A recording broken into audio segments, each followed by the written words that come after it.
नमस्ते। जब हम भारत की आज़ादी की लड़ाई के बारे में सोचते हैं तो क्या याद आता है? जुलूस, आंदोलन, सत्याग्रह, है ना? लेकिन सोचिए, एक और लड़ाई थी जो सड़कों पर नहीं बल्कि कागज के पन्नों पर लड़ी जा रही थी। एक ऐसा बैटलफील्ड जो अक्सर हमारी नजरों से ओझल हो जाता है। तो आज हम भारत के उसी भूले हुए युद्ध क्षेत्र की कहानी में उतरेंगे। तो सवाल ये है कि एक ऐसा साम्राज्य जिस पे कहते थे कि सूरज कभी नहीं डूबता, उसे आखिर हराया कैसे गया? क्या सिर्फ तोपों और बंदूकों से? शायद नहीं। इसका जवाब कुछ और ही है, और शायद थोड़ा अनएक्सपेक्टेड भी। हाँ, स्याही और कागज से भारत की आज़ादी की लड़ाई, आप देखिए, सिर्फ सड़कों पर ही नहीं लड़ी गई, ये तो दिमागों में भी लड़ी गई थी। ये एक वॉर ऑफ आइडियाज था, जहां कलम तलवार बन गई और छपे हुए शब्द आज़ादी की पूरी सेना। तो इस पूरे सफर में हम 5 अहम पड़ावों से गुजरेंगे। सबसे पहले हम देखेंगे कि कलम कैसे एक हथियार बनी। फिर चलेंगे रेवोल्यूशनरी प्रेस की दुनिया में, जहां शब्द आग उगलते थे। उसके बाद गांधी के मीडिया मूवमेंट को समझेंगे और फिर जानेंगे कि कैसे पूरा देश प्रिंट के जरिए एक हुआ। और आखिर में बात करेंगे इन अमर शब्दों की लेगेसी पर। तो चलिए शुरुआत करते हैं उन पब्लिकेशन से जिनका एक ही मकसद था, सोए हुए शेरों को जगाना। ये शब्द सिर्फ इन्फॉर्मेशन नहीं थे, नहीं, ये तो वो चिंगारियां थीं जिनका काम था क्रांति की आग लगाना। देखिए, हमारे सोर्स डॉक्यूमेंट का ये जो पन्ना है ना, ये सिर्फ नामों की एक लिस्ट नहीं है। इसे ऐसे समझिए कि ये उस दौर के इंटेलेक्चुअल आर्सेनल, मतलब बौद्धिक शस्त्रागार की एक झलक है। यहाँ हर नाम एक मशाल था और हर टाइटल आज़ादी का एक नारा। ये एक ऐसी सेना थी जिसकी हाजिरी कागज पर लगती थी और जिसके हथियार थे शब्द। और इस सेना के कुछ सबसे बड़े सिपह सालार कौन थे? बाल गंगाधर तिलक का केसरी, अरबिंदो घोष का वंदे मातरम और वीर सावरकर की किताब the war of Indian independence.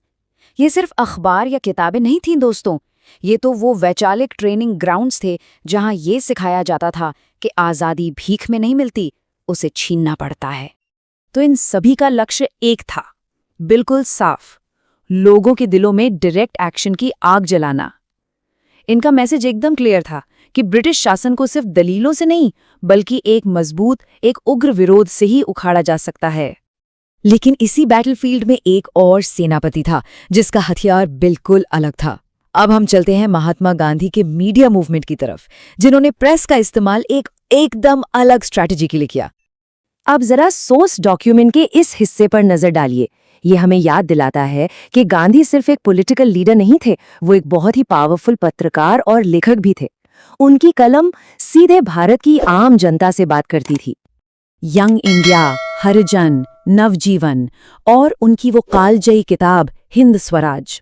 सोचिए, ये सिर्फ पब्लिकेशंस नहीं थे, ये गांधी के विचार थे जो हर घर हर गांव तक पहुंच रहे थे। उनकी कलम एक पूरे के पूरे राष्ट्र को एजुकेट करने और ऑर्गेनाइज करने का जरिया बन गई थी। उनका लक्ष्य क्रांति की आग भड़काना नहीं था, नहीं, बल्कि अहिंसा और सोशल रिफॉर्म की नींव पर एक मास मूवमेंट खड़ा करना था। मतलब वो लोगों को सिर्फ पॉलिटिकल आज़ादी के लिए नहीं बल्कि सामाजिक बुराइयों से आज़ादी के लिए भी तैयार कर रहे थे। तो यहाँ पर ना हमें दो बिल्कुल अलग रणनीतियां साफ साफ दिखती हैं। एक तरफ थी रेवोल्यूशनरी कलम जो मशाल की तरह जलकर फौरन बदलाव चाहती थी, और दूसरी तरफ थी गांधी की कलम जो एक शांति के प्रतीक की तरह धीरे धीरे लेकिन मजबूती से पूरे समाज को बदल रही थी। रास्ते भले ही अलग थे पर मंजिल एक ही थी, भारत की आज़ादी। लेकिन रुकिए, कहानी सिर्फ इन दो धाराओं तक ही सीमित नहीं है। ये लड़ाई तो पूरे देश में लड़ी जा रही थी और इसमें हजारों लेखक, संपादक और विचारक शामिल थे। ये कह सकते हैं कि अनेक आवाजों का एक नेशनल कोरस था। मदन मोहन मालवीय, मोतीलाल नेहरू, एनी बेसेंट, गोपाल कृष्ण गोखले, आप देखिए, हर बड़े नेता के पास अपनी बात रखने के लिए एक अखबार था। इन्हीं पब्लिकेशंस के जरिए वो पब्लिक डिबेट को शेप देते थे, पॉलिसीज को क्रिटिसाइज करते थे और एक राष्ट्र के तौर पर भारत के आइडिया को मजबूत करते थे। और सिर्फ अखबार ही क्यों, इन किताबों ने भी आज़ादी की लड़ाई की इंटेलेक्चुअल फाउंडेशन रखी।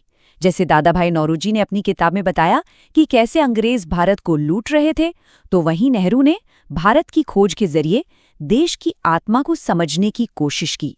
ये किताबें सिर्फ शब्द नहीं थीं, ये आने वाले भारत का मैनिफेस्टो थी।